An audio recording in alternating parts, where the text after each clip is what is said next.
Dear students, today's our topic is company meaning, characteristics and nature. Last lecture में हम पिछले video में discuss कर चुके हैं कि कंपनी का मीनिंग क्या है, करेक्टरिस्टिक्स क्या है, उसका नेचर क्या है. Today's we discuss about joint stock company.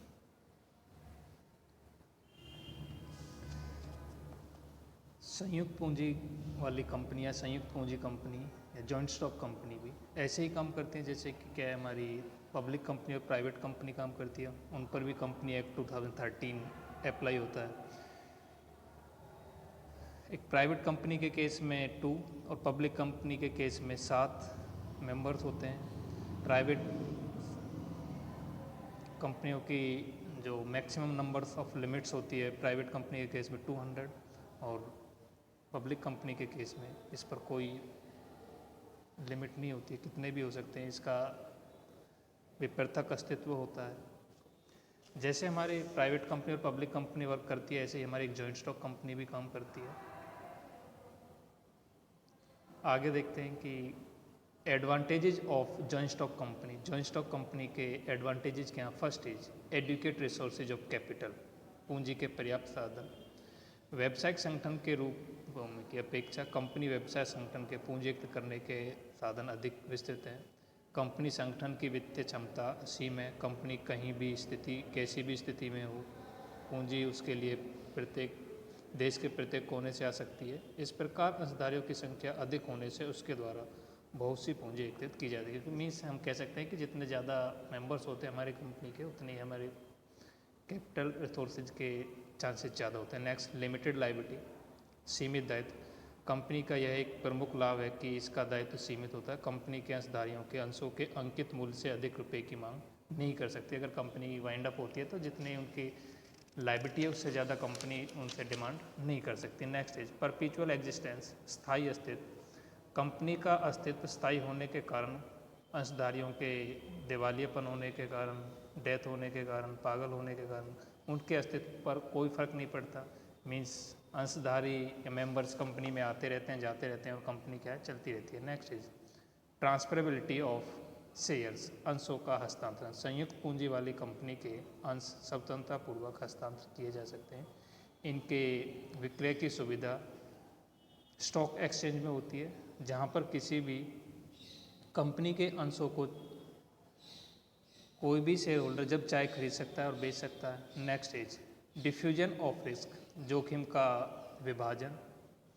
एक सार्वजनिक कंपनी में अंशधारियों का उत्तरदायित्व सीमित होने के साथ साथ उनकी संख्या पर कोई प्रतिबंध नहीं होता, जिसके कारण अधिक सदस्य होने से कंपनी का जो रिस्क है वो क्या है कि ज़्यादा लोगों में बट जाता है. Next is incentive to large scale production, बड़ी मात्रा में उत्पादन को प्रोत्साहन.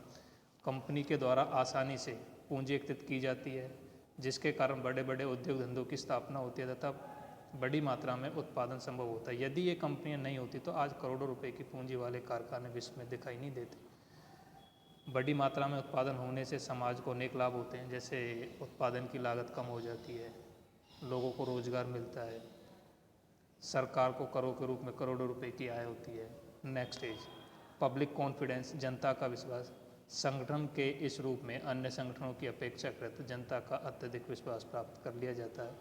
इस विश्वास के फलस्वरूप ही विश्व भर में इसे सफलता प्राप्त हो गई है.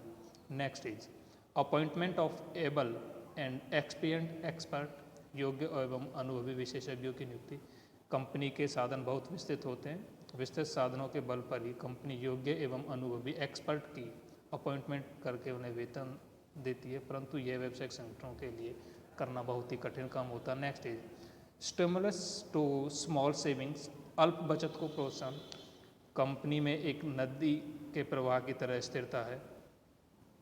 इसके शीघ्र समाप्त होने की कोई आशंका नहीं होती है. इसके साथ कंपनी जनता को बचत के लिए प्रोत्साहित करती है क्योंकि कंपनी के अंश कम कीमत के होते हैं और धन कई कॉल्स में मंगवाया जाता है, जिससे क्या है कि पब्लिक अपनी छोटी छोटी वस्तुओं की तरफ प्रोत्साहित होती है. Next development of management profession, प्रबंध का पेशे के रूप में विकास. कंपनी का प्रबंध अंशधारियों के हाथों में न देकर पेशेवर प्रबंधकों के हाथों में होता है जो अत्यंत दक्ष एवं कुशल होते हैं. Next is a venues for inventory by financial institution, वित्तीय संस्थाओं के लिए विनियोग का माध्यम। आधुनिक व्यापारिक युग में बैंकों, बीमा कंपनियों, फाइनेंशियल कॉरपोरेशंस, वित्तीय संस्थाओं का विकास हुआ है। इन संस्थाओं के विकास का आधार कंपनियां हैं। इन संस्थाओं को विनियोग के लिए व्यावसायिक संस्थानों की आवश्यकता पड़ती है। कंपनियों के अंश और ऋण पत्रों विनियोग के उपयुक्त माध्यम हैं। इन वित्तीय संस्थाओं का धन कंपनियों की प्रतिभूतियों में विनियोजित किया जाता है। Next is industrial research possible. संयुक्त पूंजी वाली कंपनियों के साधन विस्तृत होने के कारण कंपनी अपना एक अनुसंधान विभाग, रिसर्च डिपार्टमेंट खोल सकती है, जिससे नई नई उत्पादन विधियों का अनुसंधान संभव हो सकता है। नई उत्पादन विधि से उत्पादन लागत कम हो जाती है और उत्पादन की किस्म भी सुधर जाती है। नेक्स्ट इज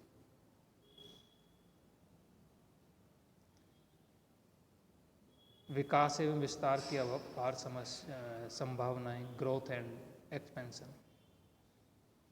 विशाल एवं वित्तीय साधन होने के कारण कंपनी के विकास एवं विस्तार की संभावनाएं बहुत अधिक होती हैं, जबकि अन्य व्यवसाय संगठनों के प्रारूप में ये संभव नहीं हो पाता है। Next topic is disadvantages of joint stock company.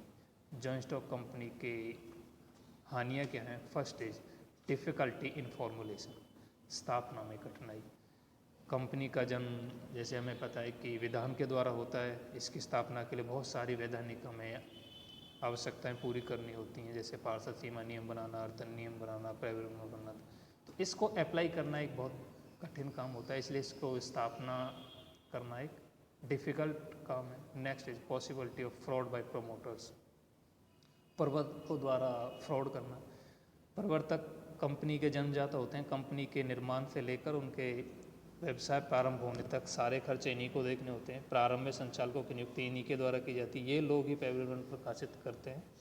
इस क्रय विवरण में बहुत बढ़ा चढ़ाकर बातें दी जाती हैं, भोली भाली जनता इसके जाल में फंस जाती है और ये पॉसिबिलिटी बन जाती है कि ये उनके साथ फ्रॉड कर रहे हैं, पब्लिक के साथ फ्रॉड कर रहे हैं। नेक्स्ट एनकरेजमेंट टू मोनोपोली, एकाधिकार को प्रोत्साहन। अत्यधिक पूंजी तथा प्रबंध शक्ति के कारण कंपनी संगठन बड़े व्यवसाय को स्थापित करने में समर्थ होती है। बड़े पैमाने के व्यवसाय की बचतों के कारण उत्पादन की लागत कम होती है, जिससे कम मूल्य पर वस्तु को बेचा जा सकता है और छोटे व्यवसाय इस मूल्य पर अपनी वस्तु को नहीं बेच पाने के कारण उन्हें अपने व्यवसाय बंद करते हैं, और जो क्या है कि एक एकाधिकार का रूप मार्केट में ले लेती है। Next is encouragement to speculation, सट्टेबाजी को प्रोत्साहन।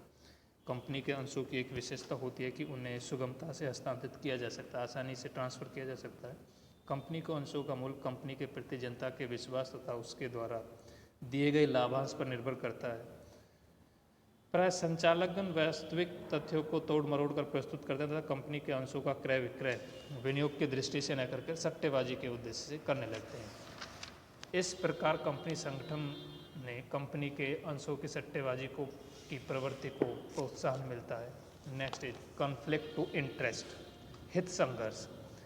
किसी कंपनी या संगठन में विभिन्न पक्षों का हित होने के कारण उसमें आपस में संघर्ष होता है। जैसे पूर्वाधिकारी अंशधारी चाहते हैं कि उन्हें एक निश्चित दर से लाभांश देने के बाद शेष जो प्रॉफिट्स बचते हैं उनमें भी उन्हें हिस्सा दिया जाए, जबकि इक्विटी शेयर होल्डर्स की इच्छा होती है कि सारे के सारे बचे हुए लाभ उन्हें मिल जाए।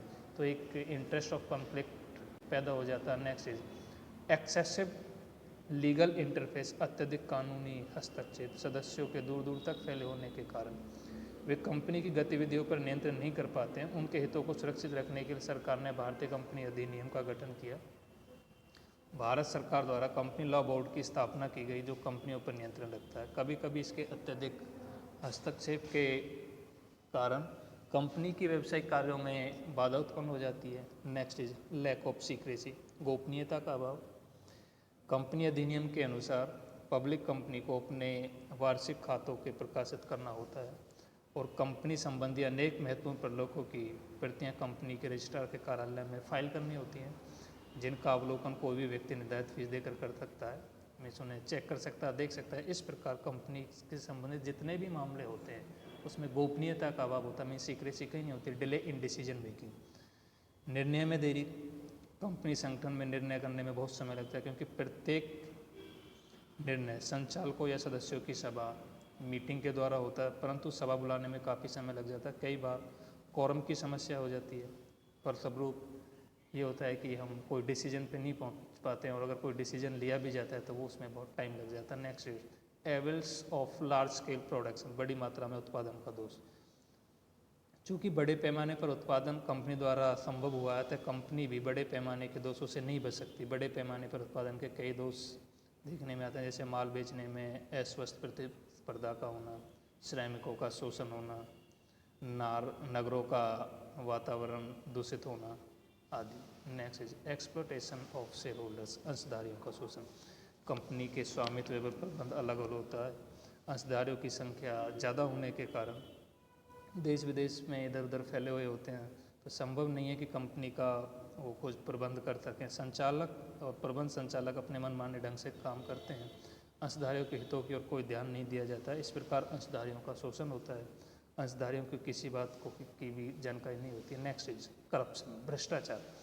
कंपनी संगठन अक्सर राजनीतिक भ्रष्टाचार का भी कारण बनता है। प्रभावशाली कंपनियां राजनीतिक दलों को आर्थिक सहायता देकर संसद में मनमाने नियम पास करा लेती हैं, या चुनाव के समय अपने उम्मीदवारों को खड़े करके उन्हें संसद भेज देती हैं और बाद में अपनी इच्छा अनुसार उनसे काम कराती हैं, जिसका रिजल्ट ये निकलता है कि कंपनी में भी और सभी जगह क्या है कि करप्शन होता है, जिसका खामियाजा आम पब्लिक को, एक आम आदमी को भुगतना पड़ता है।